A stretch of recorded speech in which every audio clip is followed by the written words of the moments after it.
Do you know everybody is pansexual in Hollywood. तो कुछ examples ले लेते हैं। टेलर स्विफ्ट ऐसे प्रिटेंड करती है that she is as straight as a bamboo stick, but in reality जब टेलर स्विफ्ट और कार्ली क्लॉस का लिप लॉकिंग का वीडियो लीक हो गया था तब लोगों को उनके रिलेशनशिप के बारे में पता लगा था that they only pretend to be best friends but in real life they are a couple. लेकिन अब कार्ली क्लॉस की शादी एक मैन से हुई है और Taylor Swift has dated a series of man. Taylor के जितने भी म्यूजिक वीडियोस है वो सब उसकी रियल लाइफ पर है और 2 सॉन्ग्स जो स्पेसिफिकली उसने कार्ली क्लॉस के लिए लिखा था और इस इंसिडेंट को केस गेट कहा जाता है जो लीक हुआ था। और हॉलीवुड में ऐसे पैनसेक्सुअल मैरिजेस के और होमोसेक्सुअल मैरिजेस के बहुत से इंसिडेंट्स हैं। और अगर हम बॉलीवुड में एग्जाम्पल है तो कियारा आडवाणी, दिशा पाटनी और सिद्धार्थ मल्होत्रा और करण जौहर लाइव एग्जाम्पल है। और मजे की बात है कि इन्हीं दोनों कपल्स में से 2 पर्सन्स की आपस में शादी हुई हुई है और ये भी र्यूमर्स हैं कि ये इनकी लवेंडर मैरिज है जो उन्होंने सिर्फ पब्लिक को दिखाने के लिए की गई है। तो कियारा आडवाणी और दिशा पाटनी के बहुत र्यूमर सामने आए थे कि ये एक कपल है, लेस्बियन कपल है, और फिर अचानक से उन्होंने एक दूसरे के साथ हैंग आउट करना छोड़ दिया। और यूट्यूब पे आर्टिकल्स भरे पड़े हैं कि फेक मैरिज के बारे में सिद्धार्थ मल्होत्रा और कियारा आडवाणी की, और ये र्यूमर्स फिर से सामने आ रहे हैं। तो ये कुछ ट्वीट्स हैं कुछ टाइम पहले के these 2 young celebrity actresses made their Bollywood debut in the same year, later started together in a film, a biopic of a famous cricketer, and during the shooting took an instant liking to each other. They dived headlong into each other's bed and made no hopes about it. तो यहाँ जिन 2 actresses की बात हो रही है वो दिशा पाटनी और कियारा आडवाणी है, और जिस मूवी से उन्होंने डेब्यू किया था वो उनकी सुशांत सिंह राजपूत के साथ एक फेमस क्रिकेटर की बायोपिक थी MS धोनी, और जिसके बाद इन दोनों का रिलेशनशिप स्टार्ट हो गया था।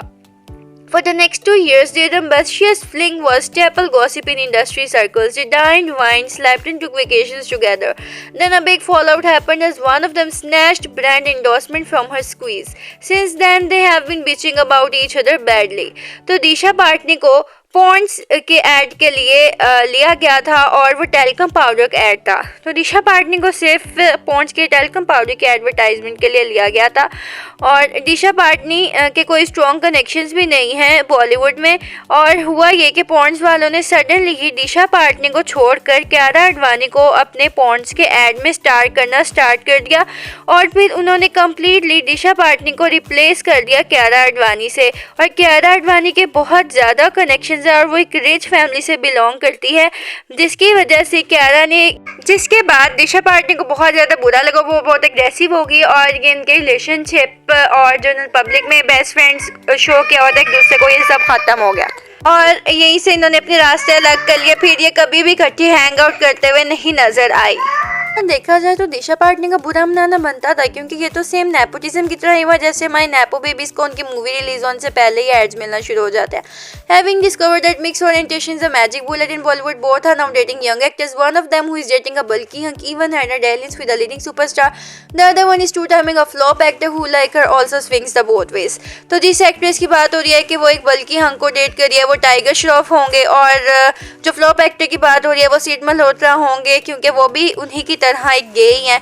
और उनका सिद्धार्थ मल्होत्रा के साथ रिलेशनशिप को कौन नहीं जानता, वो छुपा हुआ तो नहीं। उसके बारे में तो इतनी दफ़ा बात हो चुकी है कि हम थक गए, हम दोबारा उसके बारे में बात भी नहीं करना चाहते।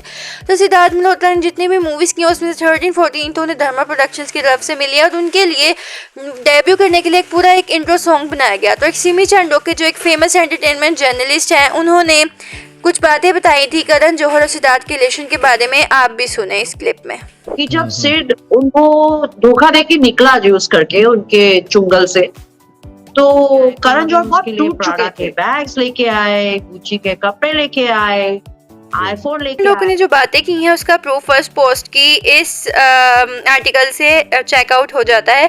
तो यहाँ पे बताया गया कि सिद्धार्थ मल्होत्रा कैसे स्ट्रगल करते थे जब वो बॉलीवुड में, और फिर सडनली उनका लाइफस्टाइल चेंज हो गया, वो एक लग्जरियस लाइफ गुजारने लगे, और ये सब सिर्फ सिद्धार्थ मल्होत्रा की करण जौहर के साथ रिलेशनशिप की वजह से हुआ था।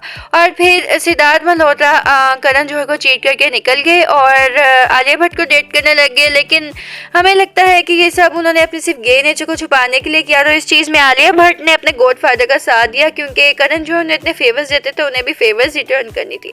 और एक चीज और वायरल हो रही है कि सिद्धार्थ और कियारा की जो शादी है वो लवेंडर मैरिज है। लवेंडर मैरिज वो होती है जिसमें गे मैन और लेस्बियन वुमेन शादी करते हैं सिर्फ दुनिया को दिखाने के लिए ताकि उनकी इमेज बनी रहे। तो अगर आपने बधाई 2 मूवी देखी होगी तो वो भी इसी लवेंडर मैरिज के टॉपिक पे बनी हुई है। तो गाइस क्या आपको भी यही लगता है? Must comments. Bye bye, thanks for watching.